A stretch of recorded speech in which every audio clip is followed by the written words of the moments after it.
Hey guys, we're gonna read Don't Push the Button. It's written and illustrated by Cotter.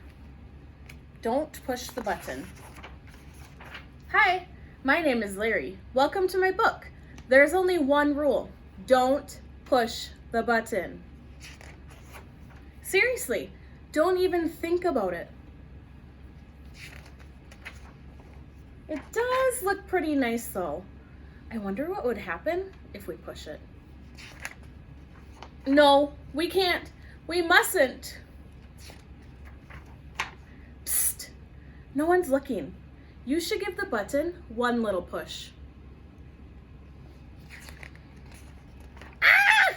Now I'm yellow. Push it again. Eek! Now I'm yellow and polka dot. Push it twice.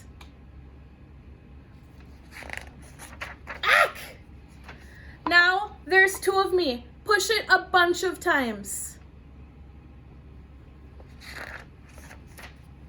Uh-oh.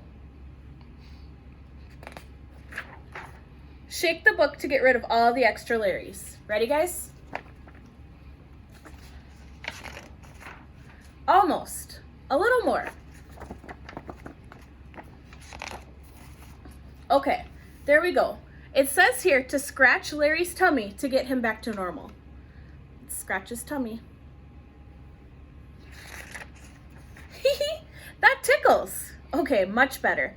Let's not push the button again. But that was kind of fun. Maybe just a couple more pushes. The end. Bye, guys.